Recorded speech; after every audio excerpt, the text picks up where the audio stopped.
Assalamualaikum warahmatullahi wabarakatuh.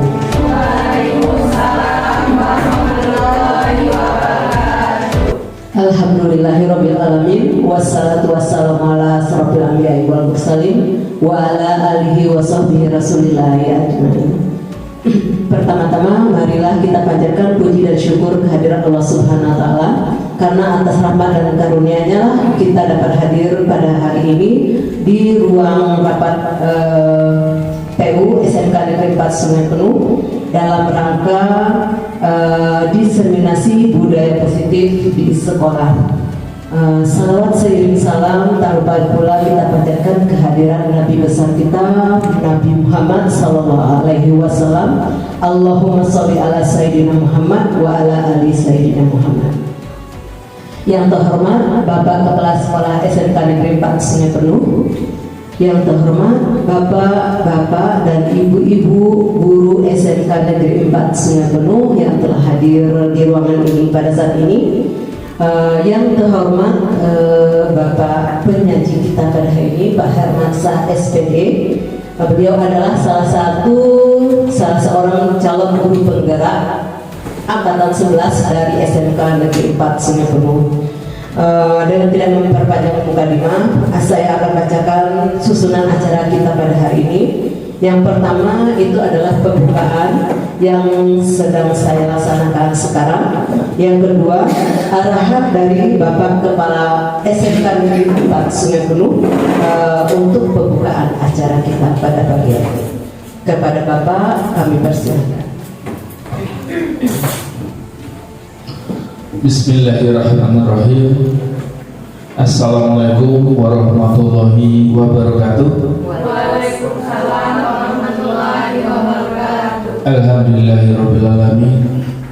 Wassalatu wassalamu ala asrofil anbiya'i wal mursalin wa ala alihi wa sahbihi rasulillahi ajmain. Yang saya hormati Bapak Ibu guru yang hadir pada kesempatan ini, yang saya hormati calon guru penggerak yaitu Bapak Hermansyah SPD, calon guru penggerak dari SMK Negeri 4 Sungai Penuh. Pertama-tama mari kita selalu bersyukur pada Allah Subhanahu wa taala, karena atas izinnya lah pada pagi ini kita dapat berkumpul di sini dalam rangka mendengarkan materi dari calon guru penggerak kita, yaitu diseminasi budaya positif yang akan diterapkan di sekolah. Bapak Ibu yang saya hormati, yang perlu saya sampaikan, yang mana di setiap kegiatan yang menunjang terhadap lancarnya kegiatan dari guru penggerak ini, saya selalu insya Allah mendukung. Dan juga nanti apa-apa yang menjadi pengetahuan yang Bapak dapatkan di guru penggerak atau di pendidikan guru penggerak ini, agar nanti diimbaskan kepada teman-teman di sekolah, sehingga ya tidak hanya Bapak saja yang bergerak, tapi guru-guru lain juga akan memiliki pengetahuan tentang apa-apa yang merupakan ilmu-ilmu baru di sana. Dan juga bagi kita yang hadir di sini sekarang, ibu-ibu guru, agar nanti perhatikan materi ini. Kalau sudah kita laksanakan, alhamdulillah, tinggal dipermantap. Bagi kalau seandainya ilmu yang kita dapatkan hari ini baru bagi kita, agar nanti dipelajari lebih dalam, kemudian bisa kita terapkan dalam pembelajaran yang kita laksanakan. Mari saya mengajak kita semua untuk membuat pembelajaran di kelas itu pembelajaran yang menyenangkan. Mungkin itu saja yang perlu saya sampaikan. Terima kasih. Wassalamualaikum warahmatullahi wabarakatuh.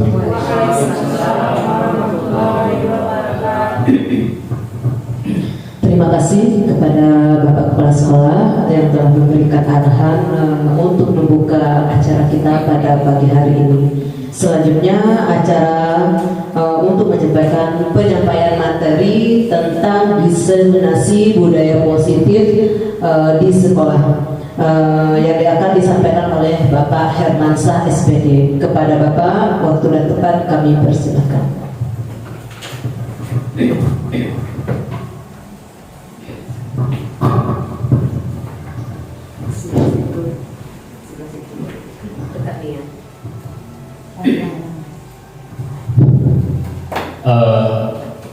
Assalamualaikum warahmatullahi wabarakatuh. Selamat datang Bapak Ibu. Di sini saya ucapkan ribuan terima kasih kepada Bapak dan Ibu semua yang telah bersedia untuk menghadiri kegiatan kami dalam rangka penyebaran, pemahaman dan penerapan pengalaman budaya positif, dan ini merupakan tugas aksi nyata kami sebagai calon guru penggerak, dan ini harus wajib kami kerjakan ya, karena di aksi nyata inilah nanti bahwa akan nampak nyata apa yang telah kami pelajari selama mengikuti program guru penggerak ini. Nah, di modul 1.4 ini kami disajikan dengan materi yang sangat bagus sekali, yaitu budaya positif. Nah, budaya positif ini sangat perlu kita kembangkan, sangat bagus sekali kita terapkan di sekolah kita yang tercinta ini. Nah, di sini saya akan mencoba untuk memberikan pemahaman sedikit kepada Bapak dan Ibu semua bahwa seberapa pentingnya budaya positif itu, apa manfaat dari budaya positif itu, dan apa efek untuk kita sebagai guru dan untuk siswa kita nantinya. Itu sangat berpengaruh sekali. Perlu juga Bapak dan Ibu ketahui bahwa budaya positif ini, kalau seandainya kita bisa menerapkan budaya positif ini dengan baik di sekolah kita ini, insya Allah sekolah kita akan menjadi sekolah yang benar-benar bisa diandalkan. Nah, budaya positif ini sangat penting sekali kita terapkan untuk kemajuan kedepannya sekolah kita. Nah, sebelumnya Bapak dan Ibu semua, saya ingin menanyakan terlebih dahulu kepada Bapak dan Ibu, kira-kira Bapak Ibu sudah pernah mengetahui belum tentang budaya positif ini? Jadi di sini ada pertanyaan pemantik sedikit. Kira-kira apa yang Bapak Ibu ketahui tentang budaya positif? Kira-kira mungkin ada Bu Angela. Mana Ibu Angela? Ayo Pak. Silakan Bu. Budaya positif adalah suatu sikap yang mana nanti pada ujungnya tujuannya adalah supaya siswa itu tertib, aman, dan kondusif. Ya, betul sekali ya. Mungkin ada lagi pendapat dari Bapak Ibu yang lainnya. Kira-kira budaya positif ini apa gitu? Ada Bu Maya? Ya, silakan Bu Maya. Budaya positif ialah budaya yang didasarkan pada hal-hal baik dan tidak merugikan untuk siswa, dijalankan di setiap sekolah. Sekian dari saya, terima kasih. Oke. Baik sekali, kita kasih aplaus untuk Bu Elmadia dan Bu Maya, luar biasa sekali. Terima kasih. Betul sekali ya yang disampaikan oleh Bu Elmadia dan Bu Maya. Nah, kita langsung saja. Nah, Nah, budaya positif itu merupakan perwujudan dari nilai-nilai keyakinan universal yang diterapkan di sekolah. Nah, nilai-nilai universal nanti akan kita bahas lagi, ada slide tersendiri, yaitu di keyakinan kelas nanti. Sebab keyakinan kelas itu harus menyangkut dengan nilai universal. Nah, nanti akan saya tampilkan lagi keyakinan universalnya di slide keyakinan kelas. Kalau Bapak bersekolah ada keperluan apa-apa? Kalau sananya mau mengikuti, alhamdulillah. Oke, dengan budaya positif. Ya. Terima kasih Pak. Nanti datang lagi ya Pak. Karena bersekolah ada kepentingan ya Bapak Ibu. Saya pindah ke sini lagi, sektor mana, di sektor kiri lagi. Nah, budaya positif, dengan budaya positif siswa akan tumbuh menjadi anak yang berkarakter. Nah, karakter itu akan ada banyak nanti, dan dapat mewujudkan profil pelajar Pancasila. Nah, perlu Bapak dan Ibu ketahui juga, di dalam guru penggerak ini hal pertama yang harus diterapkan yaitu kita harus menerapkan profil pelajar Pancasila terhadap siswa kita, yang mana kita harus berpihak kepada murid. Nah, kami menganjurkan kepada bapak-bapak, ibu guru yang masih muda ini untuk ikut guru penggerak nantinya, dan bisa bergabung dengan kami juga nantinya ya. Insya Allah kalau seandainya bisa, kami bisa dulu sebentar lagi ya Bapak Ibu. Nah, terus budaya positif di sekolah adalah perlunya interaksi antara guru dan siswa untuk sama-sama mewujudkannya. Nah, budaya positif ini harus kita kolaborasi ya, harus kolaborasi, sehingga untuk mewujudkan budaya positif ini tanpanya kolaborasi, budaya positif ini tidak akan terjadi. Kolaborasi itu dengan siapa saja? Yang pertama harus kolaborasi antara guru dengan kepala sekolah, guru dengan siswa, ya seperti itu. Kalau silakan minum Bu, nggak apa-apa, minum aja. Kalau seandainya lapar silakan minum snack, makan snack saja. Ya, sekali lagi kami sampaikan bahwa budaya positif ini akan terwujud di sekolah kita apabila kita menerapkan sikap kolaborasi, ya kolaboratif antara kepala sekolah dengan guru, dengan siswa dan seluruh pemangku yang ada di sekolah kita ini. Nah, dengan terjadinya kolaborasi tersebut, insya Allah akan terciptanya budaya positif di sekolah kita ini. Ya. Selanjutnya, tujuan dari budaya positif itu sendiri. Nah, tujuan dari budaya positif itu adalah menumbuhkan karakter anak. Nah, sekali lagi ini dipusatkan kepada siswa kita ya, peserta didik. Kita semua percaya bahwa tujuan penting sekolah adalah membentuk karakter. Ya, kalau seandainya karakter peserta didik kita sudah baik, misalnya dari segi religiusnya, sopan santunnya, gotong royongnya dan sebagainya itu, maka ini akan terwujud suatu budaya positif di sekolah kita ini. Dan program sekolah yang bertujuan untuk menumbuhkan karakter murid seperti itu. Terus budaya positif ini ada 7. Yang pertama itu perubahan paradigma belajar. Yang kedua ada disiplin positif. Yang ketiga ada motivasi perilaku manusia. Yang keempat ada kebutuhan dasar manusia. Yang kelima keyakinan kelas. Yang keenam posisi kontrol guru. Dan yang terakhir itu adalah restitusi. Nah, nanti kita akan bahas satu persatu di dalam pembentukan budaya positif ini. Di ke-7 poin ini akan saya jabarkan satu persatu. dan saya harap kepada Bapak dan Ibu tetap semangat untuk melihat hasil presentasi ini supaya nantinya bisa kita kembangkan. Ya Bapak Ibu ya, semangat ya. Oke. Ngantuk Ibu Pak Ibu ngantuk? Ya, alhamdulillah. Bu Maya masih semangat ya? Oke. Bu Nurul hadir ya? Mana Bu Nurul? Jaga staff. Oh, jaga piket ya? Oke. Alhamdulillah. Yang pertama itu ada perubahan paradigma belajar.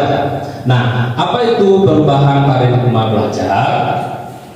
Pembelajaran paradigma baru itu atau kurikulum merdeka. Nah, sebelumnya kan kita kurikulum apa, Bu Mei? Ke-13 ya. Sebelumnya lagi Bapak Ibu masih ingat? KTSP ya. Itu kira-kira kita kelas berapa ya? Yang pakai KTSP. Yang cabut itu Bapak Bu Is? KTSP ya. Oke. Nah, sekarang kan kita kurikulum merdeka. Nah, yang perubahan paradigma belajar itu adalah dari yang baru itu adalah kurikulum merdeka, merupakan pembelajaran yang berorientasi pada penguatan kompetensi dan pengembangan karakter sesuai dengan dimensi profil Pancasila. Nah, balik lagi ke profil Pancasila. Nah, profil Pancasila ini yang di Ki Hajar Dewantara, yang mana memang di dalam kurikulum merdeka ini kita diwajibkan untuk berpusat kepada peserta didik ya, jadi student center seperti itu. Yang mana sebelumnya kalau seandainya di K13 atau di sebelumnya itu KTSB ya, itu kan kita kalau guru-guru lebih ke sistem bagaimana cara mengajarnya? Teacher center kan ya, guru berpusat kepada guru. Jadi kita ceramah dari awal sampai terakhir kan seperti itu kan. Kita selalu di depan. Misalnya coba Bu Maya, coba Bu Pak Aidil gitu, coba Aidil jelaskan ini. Jadi kita sebagai guru yang sebagai senternya, yang sebagai memang kita harus menjadi aktor utama di dalam kelas. Nah, sekarang di kurikulum merdeka itu kita harus berubah dari teacher center menjadi student center seperti itu. Jadi siswa itu kita harus ini kan, kita harus kembangkan mereka. Biarkanlah mereka berkembang dengan sendirinya. Misalnya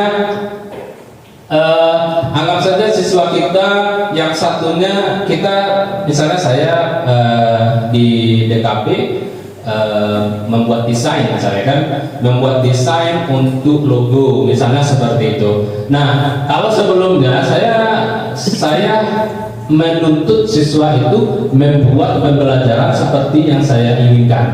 Contohnya di dalam mendesain logo yang saya maksud, saya minta kepada siswa membuat logo sesuai dengan urutan yang saya inginkan. Misalnya mulai dari mencari referensi, terus membuat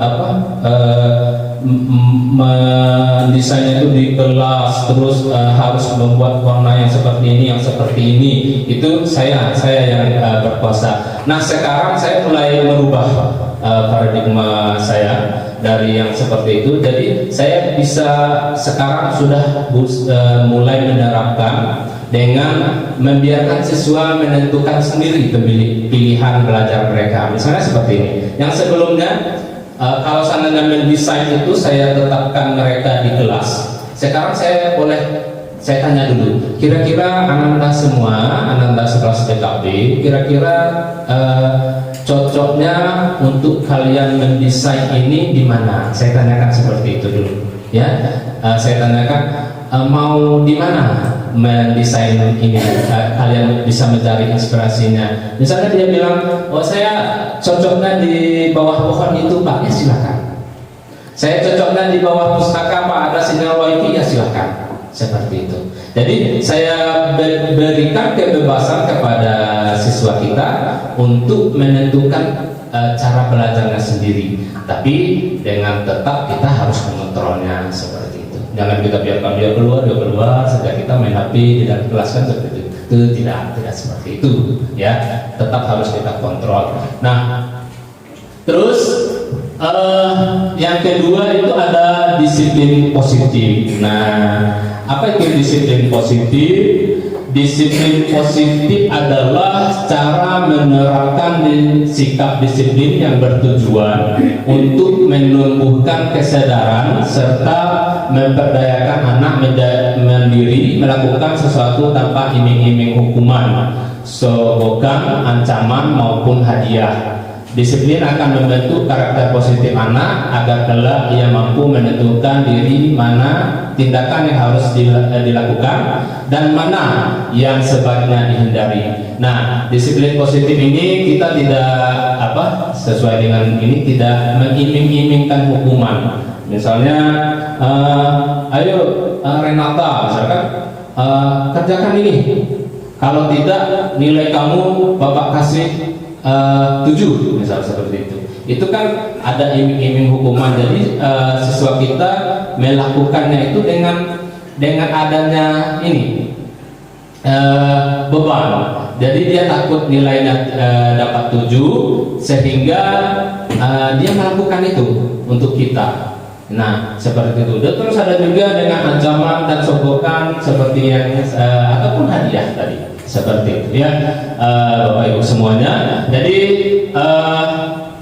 diharapkan dengan disiplin positif ini kita tidak melakukan ini lagi dengan melakukan tanpa iming-iming gitu. Iming-iming apapun itu, dengan iming-iming nilai yang baik, dengan iming-iming hadiah dan sebagainya, itu jangan sampai kita lakukan lagi. Biarlah siswa itu melakukan apa yang kita perintah memang dari hatinya seperti itu, bukan dengan adanya ancaman dan sebagainya, sogokan dan sebagainya.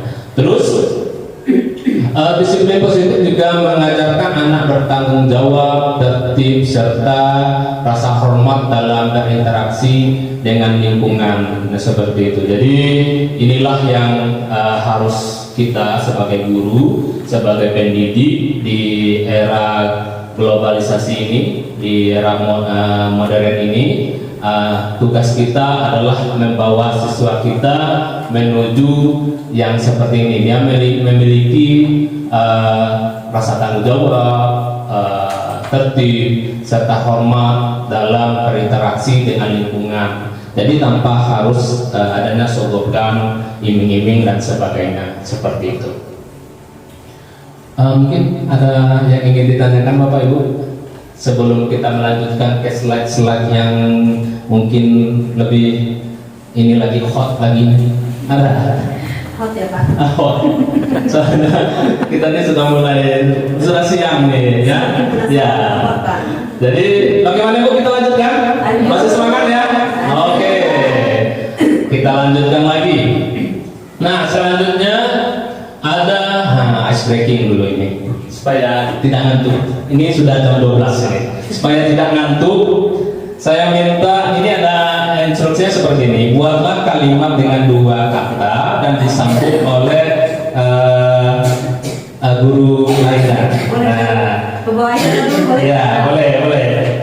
Contohnya seperti ini, 2 kata saja ya.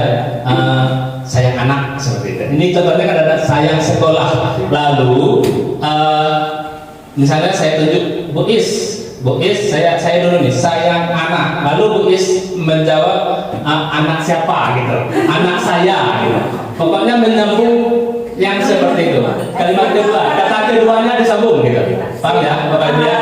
Paham ya? Nah ini ada nanti Ibu Is lemparkan kepada siapa? Bu Elmadia, lalu Bu Elmadia kepada Bu Maya, Pak Aidil, sama Bu Angela dan Bu Rara seperti itu. Tidak terserah. Nanti kalau saya nggak dapat giliran Bu Lara mau lemparkan ke saya juga nggak apa-apa. Saya akan jawab nanti. Oke, siap. Ya, paham ya? Pokoknya kalimat keduanya Ibu lemparkan kepada siapa? Misalnya saya dulu nih, saya sekolah. Bu Maya, sekolah apa? Oke, Paham ya? Paham. Nah, lalu lemparkan Bu Maya, lemparkan lagi ke Bu Rara gitu. Misalnya Bu saya paham ya? Oke.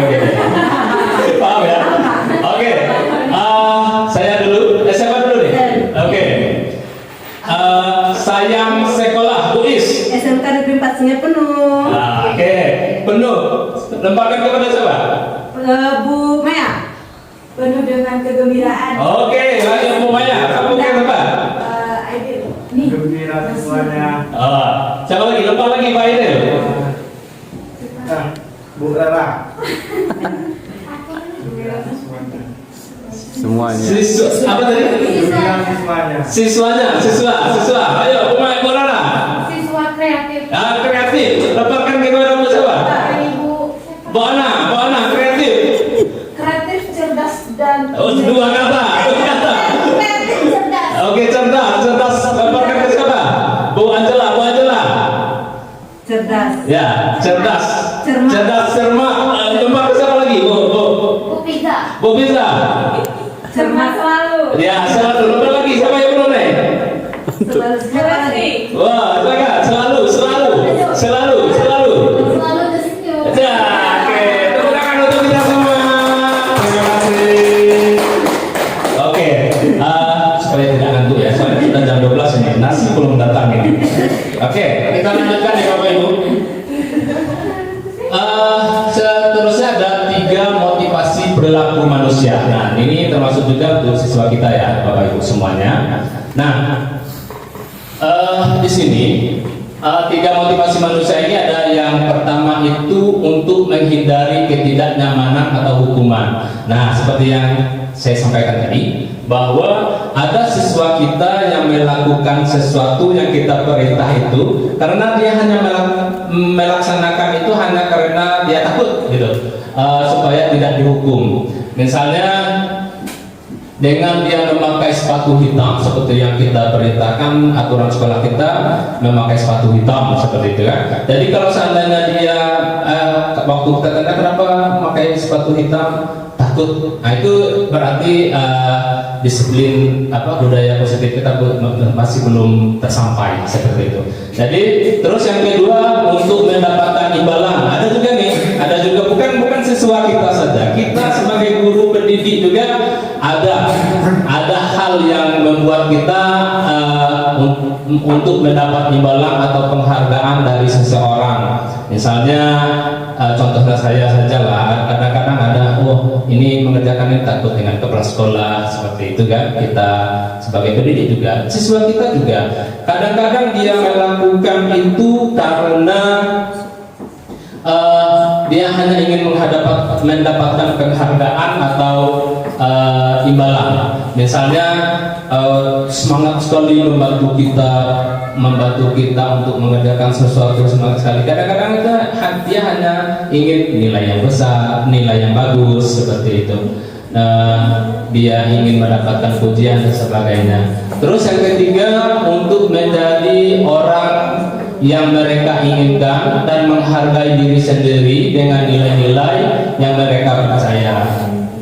Nah, inilah yang seharusnya kita ada pada diri kita ya, nilai yang ini, nilai yang untuk menjadi orang yang mereka inginkan dan menghargai diri sendiri dengan nilai-nilai yang mereka percaya seperti itu. Kalau bisa jangan ada yang nomor 1 dan nomor 2 ini, dan nomor 3 inilah yang kita harus kembangkan, yang harus kita tanamkan kepada kita sendiri, kepada siswa-siswa kita juga ya. Biarkanlah mereka melakukan sesuatu itu memang dengan nilai atau kehendak dia sendiri, tanpa ada tanpa ada imbalan, tanpa ada sogokan dan sebagainya seperti itu. Itu ada 3 motivasi perilaku manusia seperti itu. Kan ada juga, saya pernah bertanya kepada siswa kita di kelas. Contoh, saya ambil contoh penggunaan helm. Ya, kalau Pak Aidil, saya tanya nih, kalau Pak Aidil pakai helm ke Sungai Penuh misalnya, itu tuh kenapa coba? Untuk keselamatan. Untuk keselamatan, kan seperti itu. Ada lagi, kalau siswa saya tanya, kenapa kamu pakai helm ke sekolah? Iya Pak. Kenapa pakai helm? Nggak tahu. Nah, seperti itu. Jawabannya nggak tahu. Terus ada lagi saya tanya, kamu dari mana? Dari pasar. Selalu pakai helm ke sekolah? Iya. Kenapa pakai helm? Takut polisi. Jadi jawabannya seperti itu kan.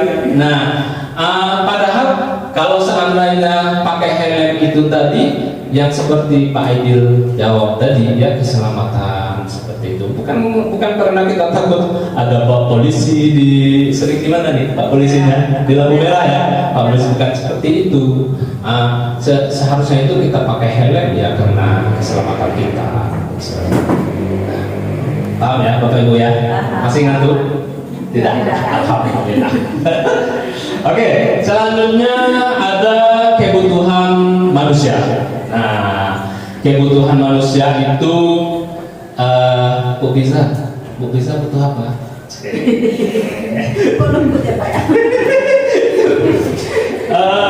Butuh. Kalau sekarang butuh apa Bu Bizanya? Kalau udah siang mungkin butuh makan. Iya, butuh makan ya.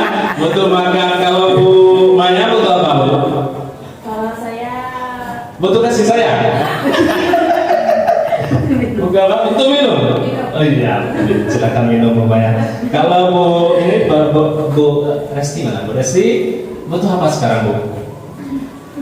Butuh uang Bu. Untuk beli sodi ya Bu ya. Iya. Gitu.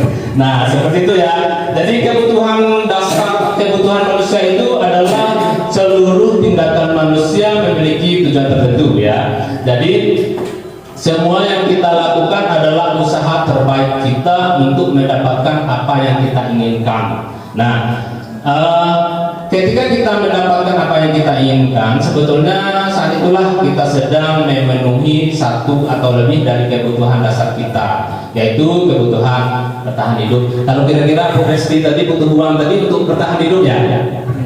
Iya. Kalau butuh makan tadi Bu Biza bertahan hidup juga kan? Kalau tidak makan bagaimana? Ya kan? Ya mati. Kemudian butuh minum itu bertahan hidup juga kan? Nah ya.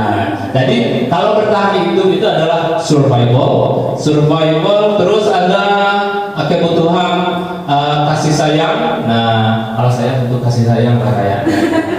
Nah love and belonging, terus ada freedom, terus ada fun, kesenangan, terus ada penguasaan, power ya seperti itu. Nah ini ada 5 kebutuhan manusia. Ini ada semuanya enggak jelas ya. 5 kebutuhan dasar manusia. Yang pertama itu bertahan hidup. Kita butuh rumah, butuh makan ya Bu Zaya, butuh makan, butuh minum ya Bu Maya ya. Butuh uang untuk bayar Shopee juga ya Bu Lesti ya seperti itu. Nah selain itu namanya kebutuhan bertahan hidup. Terus yang kedua itu ada penguasaan, yang ketiga ada kasih sayang,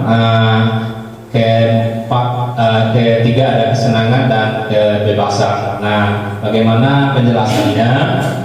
Seperti ini. Kebutuhan hidup itu adalah kebutuhan yang bersifat fisiologis ya. Itu misalnya kesehatan, rumah, makanannya. Bu, bisa ya makanan. Saya juga butuh makan kan. Kebutuhan biologis seperti bagian dari proses produksi termasuk kebutuhan yang bertahan hidup. Nah, terus ada kasih sayang dan rasa diterima atau love and belonging. Itu kebutuhan yang meliputi hubungan dan koneksi sosial, kebutuhan untuk memberi dan menerima kasih sayang, dan kebutuhan merasa menjadi bagian dari suatu kelompok. Kebutuhan ini juga meliputi keinginan untuk terhubung orang lain seperti teman, keluarga. Nah, Bapak dan Ibu semua yang saya hormati, kadang-kadang kita menghadapi siswa kita dengan bermacam karakter. Nah, kadang-kadang kita masuk ke kelas, ada siswa kita yang tiba-tiba bad mood gitu. Nah, kan sering kan Bapak Ibu temukan ya di kelas ya. Tidak. Kadang kita itu langsung mengejas mereka, misalnya, kok kamu seperti itu, seperti itu keluar, seperti itu kan.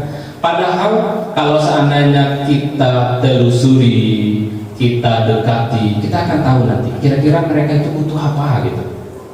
Apa butuh uang seperti Bu Resti seperti itu kan? atau musuh kasih sayang seperti saya, seperti itu. Nanti kita akan tahu itu. Jangan makanya di sini kita sama-sama mempelajari bagaimana cara kita untuk bisa dekat dengan siswa kita nantinya, bagaimana kita bisa mengetahui kira-kira siswa kita ini butuh apa lah. Kadang-kadang ada siswa kita yang begitu EPO kan. Saya kadang-kadang itu juga jengkel sekali saya. Kadang-kadang ya merasa jengkel. Ini siswa ini padahal bisa sedikit saja dia ngomong itu bisa, tapi dia bilang oh gitu. Dia itu ingin diperhatikan gitu. Nah, seperti itu. Jadi ada kalau seandainya dia melakukan tindakan itu ada sesuatu yang kurang dari dia. Makanya tadi di sini di mana? Yang di sini. Nah, di sini. Ini lama sekali putar-putarnya. Nah, seluruh tindakan manusia memiliki tujuan tertentu seperti itu. Jadi kalau seandainya dia ribut-ribut di kelas, dari perhatian kita itu, dia ada tujuan sebenarnya.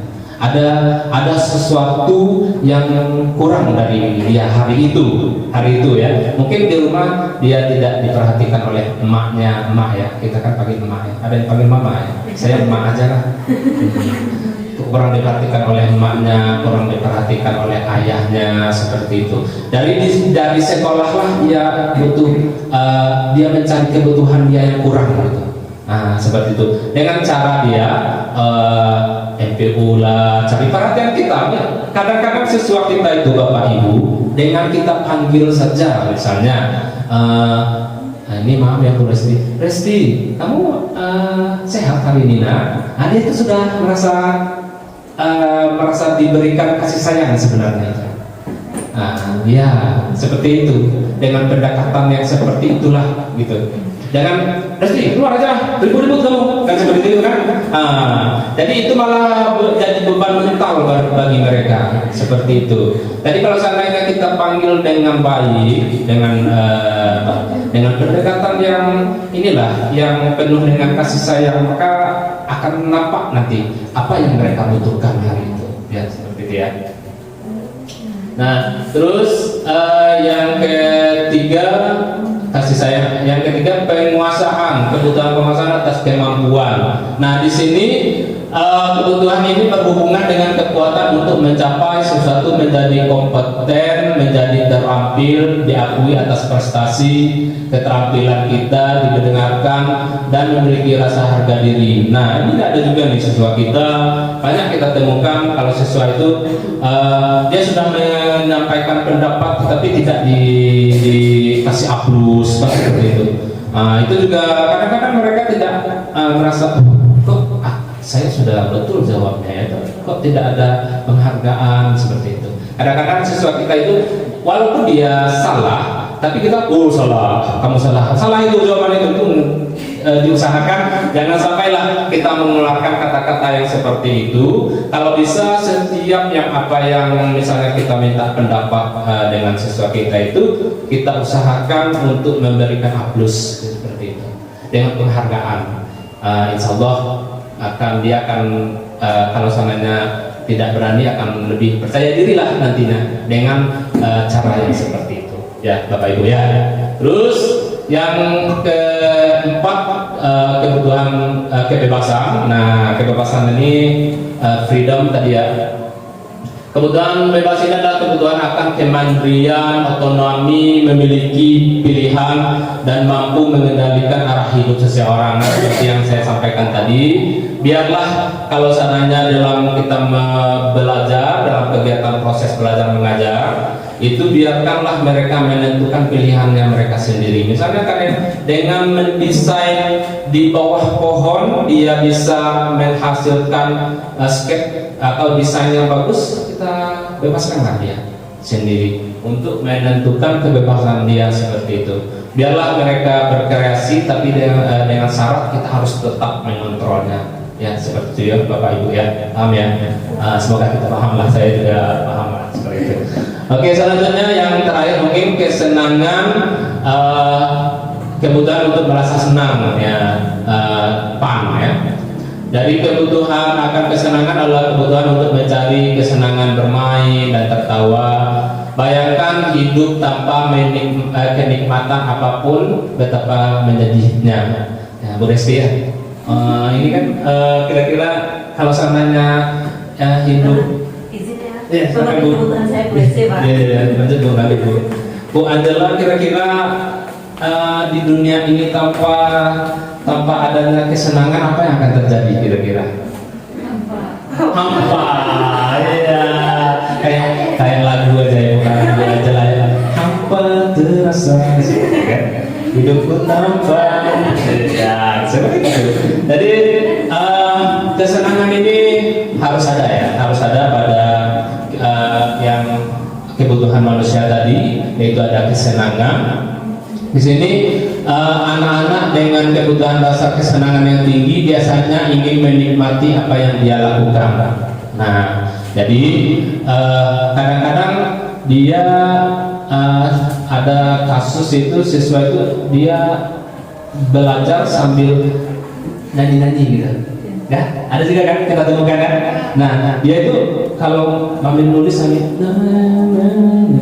seperti itu, atau sambil mendengarkan musik gitu. Nah, seperti itu. Jadi mereka suka bermain, suka mengoleksi barang, suka bergurau, suka melucu, juga menggemaskan. Bahkan saat mereka bertingkah laku buruk, mereka masih terlihat lucu. Ada kan? Kalau seandainya orang itu padahal sudah kesal sudah kesal sekali dengan tingkah laku dia, tetapi tetap terasa lucu gitu. Ya, ada kan? Nah, seperti itu. Jadi secara kita itu berarti dia butuh kesenangan gitu dia. Dia butuh kesenangan. Jadi tergantung kita. Kira-kira bagaimana kita memperlakukan anak kita tersebut di kelas, ya Bapak Ibu. Selanjutnya ada yang poinnya yang ketiga. Ya silakan Bu, mau kemana Bu? PC Pak. Keyakinan kelas. Nah, keyakinan kelas ini Bapak Ibu sudah terapkan keyakinan kelas? Sudah ya. Nah, keyakinan kelas ini adalah salah satu budaya positif juga di sekolah yang harus kita terapkan. Budaya positif yang harus diterapkan di sekolah adalah dengan membuat keyakinan kelas. Keyakinan kelas adalah nilai-nilai universal yang disepakati tanpa ada paksaan. Sekali lagi, nilai-nilai universal itu ada profil pelajar Pancasila yang harus mereka sepakati, dan banyak lagi keyakinan lainnya. Di sini ada contoh profil Pancasila: beriman bertakwa kepada Tuhan Yang Maha Esa, mandiri, bernalar kritis, berkebinekaan global, bergotong royong dan kreatif. Kan ada lagu tuh, belajar Pancasila. Ada dengar Bu? Belajar Pancasila, beriman dan bertakwa pada Tuhan Yang Esa dan berakhlak mulia. Nah, gimana tuh? Itulah kita namanya seperti itu. Ya. Berglobal mandiri, seperti itu ya. Jadi itu kreatif dan bernalar kritis. Nah, seperti itu ya. Oke, terus ada lagi nilai-nilai universal: toleransi, empati, rasa hormat, keingin-tahuan dan sebagainya. Ini banyak sekali nilai-nilai universal yang ada. Saya hanya maksudkan sedikit. Ini ada juga, ini ada peduli, rajin, integritas, rasa hormat, banyak sekali Bapak Ibu. Jadi tergantung kita nanti menentukan keyakinan kelasnya bagaimana, tergantung kita yang kesepakatan kita semua untuk menentukan keyakinan kelas tersebut. Kebetulan saya tidak memasukkan videonya, sebenarnya sudah ada. Terus ada posisi kontrol guru. Nah, di yang kelima ada posisi kontrol guru. Di sini kita sebagai pengajar pendidik itu ada 5 posisi kita. Tetapi saya menganjurkan, sekali lagi saya anjurkan kepada Bapak Ibu semua untuk berada di posisi manajer. Nah, kalau bisa yang lainnya ini kita bukan buang ya, kita kesampingkan sajalah dulu. Sebab memang seharusnya posisi kita sebagai guru dan pendidik itu berada di posisi manajer, bukan yang seperti penghukum, bukan yang pemantau, bukan pula yang membuat rasa bersalah. Ya, kenapa? Nanti banyak efeknya bagi siswa kita kalau seandainya kita berada di posisi yang ini. Posisi yang ini. Nanti saya tampilkan.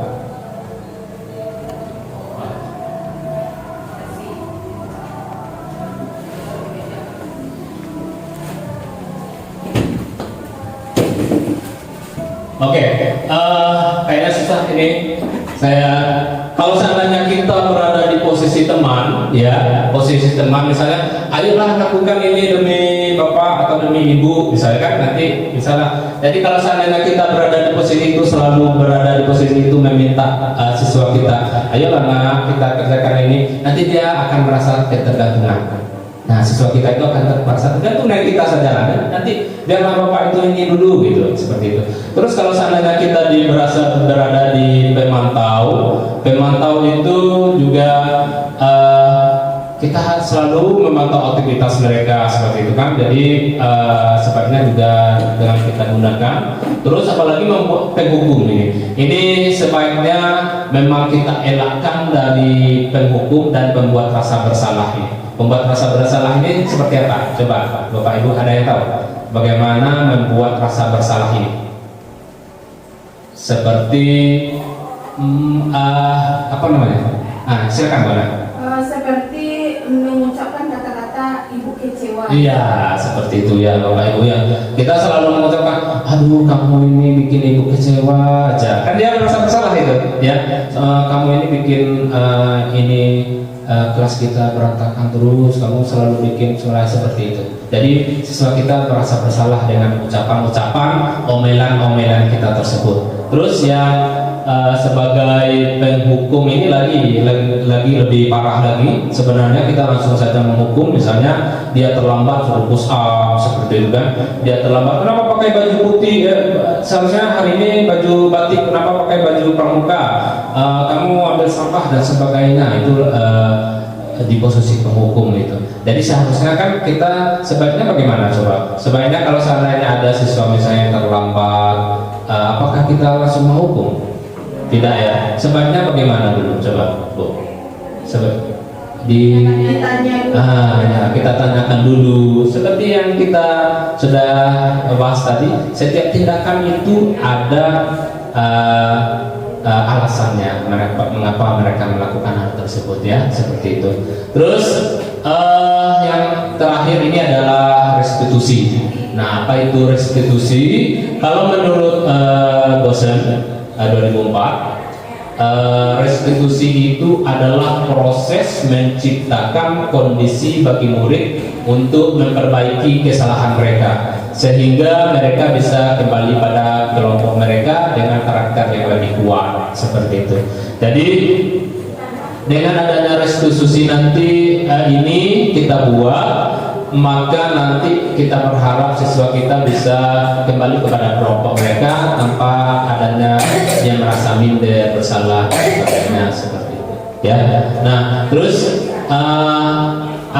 di sini ada segitiga restitusi. Segitiga restitusi itu adalah menstabilkan identitas, ya. Menstabilkan identitas. Yang kedua, validasi tindakan yang salah. Terus menanyakan keyakinannya.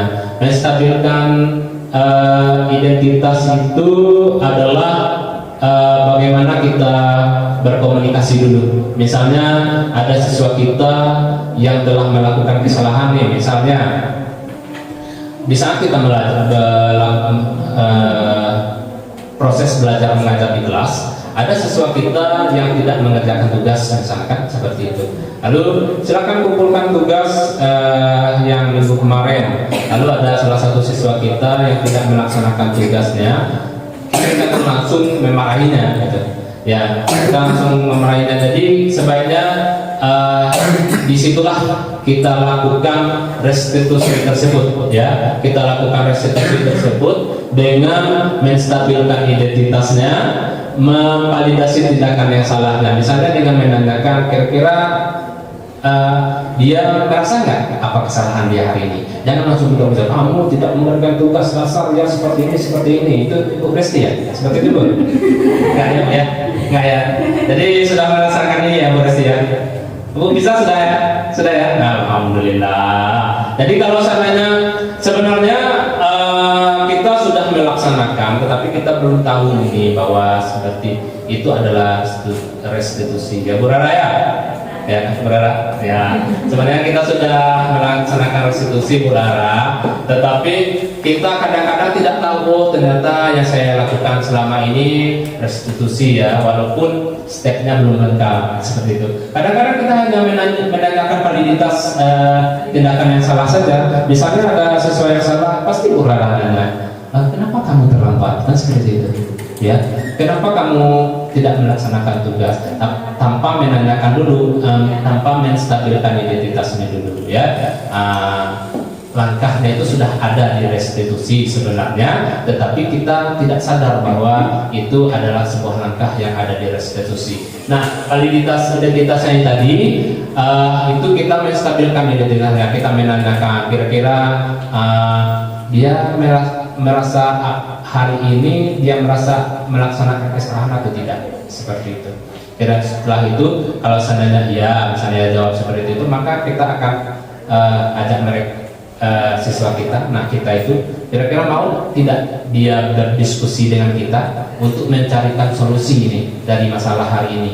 Kalau seandainya dia bilang iya, berarti itu sudah restitusi. Nah, setelah dia bilang iya saya mau mencari solusi, baru kita masukkan ke validasi tindakan yang salah ini dengan menanyakan, nah kalau sudah seperti ini kira-kira kenapa nih Ananda tidak melaksanakan tugas, kenapa Ananda tidak mengerjakan tugas seperti itu, di validasi tindakan yang salah ini sesuai dengan keyakinan kelas tadi ya telah kita buat ya. Terus yang terakhir kita menanyakan keyakinannya. Jadi dengan dia tidak membuat tugas ini, keyakinan apa yang telah dia langgar seperti itu. Kalau seandainya di keyakinan kelasnya ada kerjasama, ada disiplin, berarti keyakinan itulah yang telah dia langgar hari itu seperti itu ya, Bapak Ibu ya. Paham ya? Paham ya Bu Resti ya? Bu Rara, mau jelas ada pertanyaan kira-kira Bu? Paham ya? Oke. Ini yang terakhir kesimpulan. Nah, kesimpulan dari apa yang kita laksanakan hari ini adalah salah satu upaya agar terbentuknya budaya positif di sekolah adalah perlunya interaksi antara guru dan murid. Dengan demikian perlu adanya pemahaman oleh guru dan siswa tentang penerapan budaya positif tersebut, ya seperti itu. Jadi dengan interaksi sebenarnya tidak dengan guru dengan murid juga, pokoknya dengan semua kepentingan sekolah, pemangku yang jabatan yang ada di sekolah juga, maka akan terciptanya budaya positif ini di sekolah kita, ya. Seterusnya mungkin sampai di sini dulu. Kira-kira ada yang ingin ditanyakan Bapak Ibu, sebab selainnya sudah habis nih. Mau nambah lagi Bu? Mau tambah lagi selainnya? Tidak? Oke. Kita ada yang ingin ditanyakan Bapak Ibu? Nah, ini dibutuhkan pertanyaan ini ada. Sebenarnya saya mau memasukkan foto saya itu, tapi belum dipoto dengan gaya yang seperti itu ya. Silakan pertanyaannya mungkin Pak Aidil, silakan. Silakan Bapak Ibu ke. Saya kembalikan ke moderator ya. Silakan Bapak Ibu kalau ada yang ingin bertanya. Saya rasa materi yang disampaikan oleh Pak Herman Sahari ini sangat baik sekali ya Bapak Ibu. Sangat menarik sekali. sekali buat kita sebagai guru, sebagai adalah satu pembaharuan. Ada sebagian yang telah kita lakukan, tapi banyak bagiannya yang belum kita terapkan dengan anak-anak ya.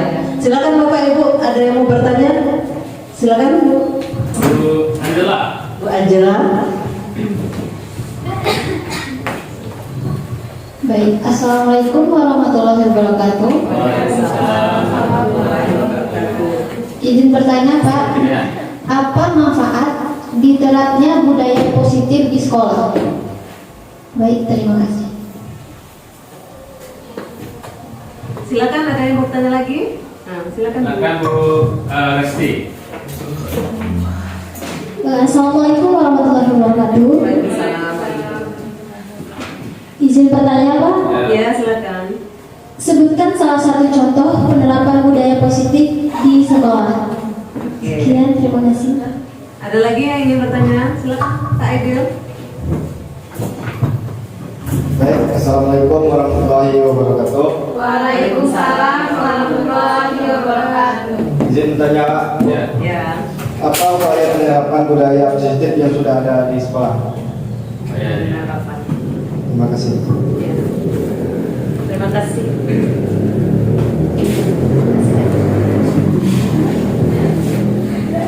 Baiklah, ada 3 pertanyaan tadi ya. Yang pertama itu apa manfaat diterapkannya budaya positif di sekolah. Kemudian yang kedua tadi sebutkan salah satu contoh penerapan budaya positif di sekolah. Dan yang terakhir tadi dari Pak Aidil, apa upaya penerapan budaya positif di sekolah. Silakan kepada Pak Hermansyah untuk menanggapinya.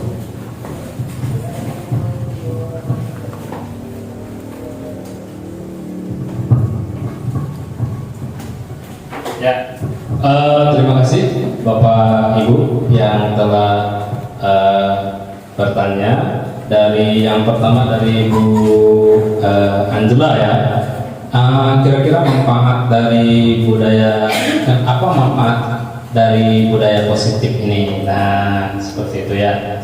Kira-kira Bapak Ibu sebelum mungkin kita bahas bersama, kira-kira manfaat dari budaya positif ini untuk apa? Coba. Bu Elmeria. Batu, Pak. Batu, nggak apa-apa. Batu itu biasa Bu. Miknya, Pak. Silakan Bu. Saya harus pakai mic. Oh iya, mantap. Suara saya jadi serak-serak basah. Jadi saya menjawab pertanyaan tadi tentang apa manfaat penerapan dari budaya positif. Ya, betul sekali. Jadi penerapan budaya positif yang pertama terciptanya kolaborasi antara siswa, guru, kepala sekolah dan seluruh pemangku yang ada di SMK Negeri Pak Soeharto. Yang kedua, terciptanya suasana yang asri, nyaman, bersih dan menyenangkan. Jadi terima kasih Pak. Assalamualaikum warahmatullahi wabarakatuh. Bagaimana Bu Angela? Paham kira-kira?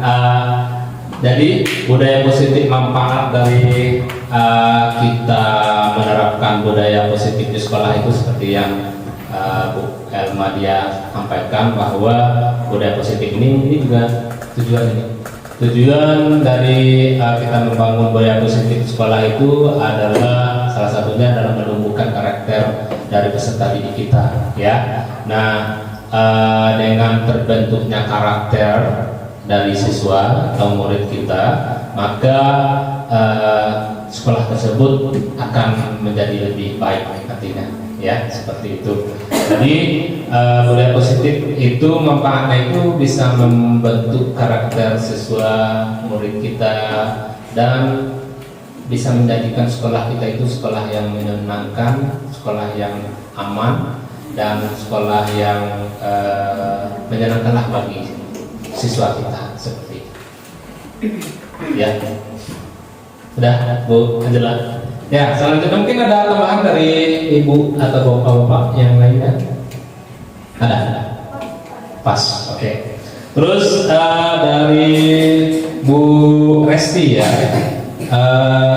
contoh penerapan budaya positif di sekolah. Nah, kira-kira apa Pak Idil? Contohnya salah satunya apa kira-kira Pak Idil? Contoh dari budaya positif. Apa? Oh ya. Jadi Bu Resti, seperti yang kita telah laksanakan pada hari Jumat itu ada acara keagamaan dengan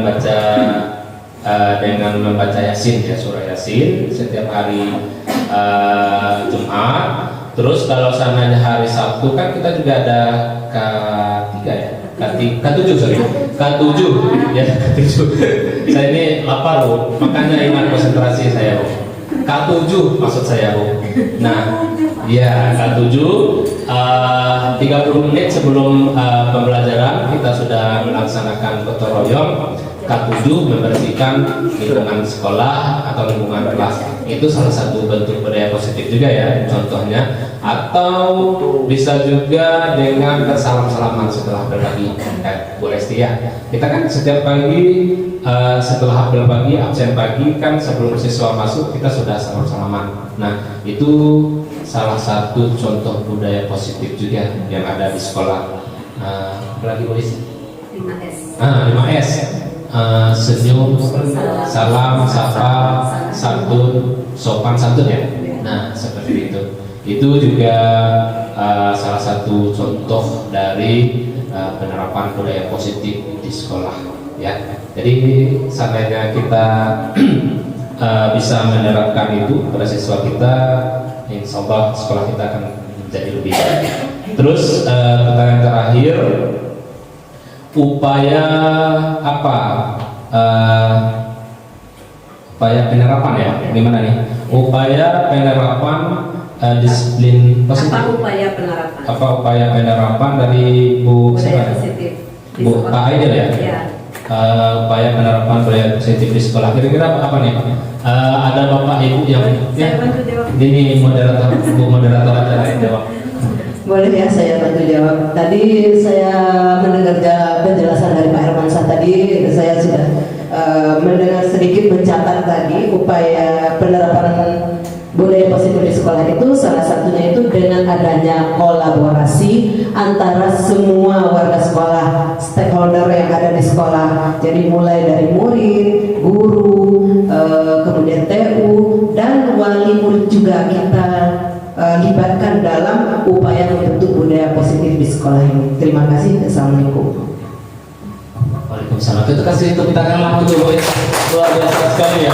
Jadi betul sekali ya Bapak Ibu, salah satu upaya kita untuk menerapkan budaya positif di sekolah kita ini yaitu dengan kolaborasi ya, kolaborasi antara seluruh warga sekolah, pemangku sekolah, baik itu siswa, tenaga pendidikan, kepala sekolah, dan seluruh warga sekolah. Jadi kalau seandainya kolaborasi yang telah kita laksanakan, kita lakukan, maka insya Allah budaya positif ini akan bisa kita terapkan di sekolah kita yang tercinta ini. Ya, Bapak Ibu ya. Ada lagi pertanyaan? Pas ya? Oke. Mungkin itu saja yang dapat saya sampaikan buat hari ini tentang budaya positif ya. Jadi saya harap kita semua, bukan saya saja, saya harap kita semua bisa menerapkan apa yang telah setidak-tidaknya mulai bergerak ya, atau mulai menggerak lah seperti itu. Apa yang saya sampaikan ini bisa kita amalkan dan kita terapkan di kita ini ya. Mungkin itu saja dari saya, lebih dan kurang saya mohon maaf. Saya kembalikan lagi kepada Ibu moderator. Silakan. Ya, terima kasih sekali kepada Pak Hermansyah yang telah menyampaikan materi tentang budaya positif yang mungkin sangat positif bagi kita ya Bapak Ibu. Beri aplaus dulu untuk Pak Hermansyah. Sampailah kita pada akhir acara kita pada hari ini. Marilah kita mengucapkan alhamdulillahirabbil alamin, agar apa yang kita dapat pada hari ini itu membawa semua. Amin. Ini tibalah di akhir acara. Saya sebagai moderator memohon maaf yang sebesar-besarnya atas segala kekurangan dari penyampaian saya, dan saya mengucapkan terima kasih kepada Bapak Ibu semua atas partisipasinya. Akhirul kalam, wassalamualaikum warahmatullahi wabarakatuh. Assalamualaikum warahmatullahi wabarakatuh. Perkenalkan, nama saya Andriadi Eskom. Saya mengajar mata pelajaran informatika kelas 10 DKV pada hari Senin tanggal 19 Agustus 2024. Saya mengikuti diseminasi tentang materi budaya positif yang disampaikan oleh Bapak Hermansyah SPD di SMK Negeri 4 Sukabumi. Saya mengucapkan terima kasih kepada Bapak Hermansyah SPD yang sudah memberikan materi diseminasi budaya positif sehingga dapat menambah wawasan dan ilmu pengetahuan saya tentang penerapan budaya positif di sekolah.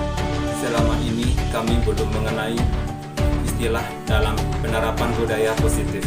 Dengan adanya presentasi dan penjelasan dari Hermansyah SPD membuat kami paham dan jelas dalam menyelesaikan masalah dan kebutuhan siswa.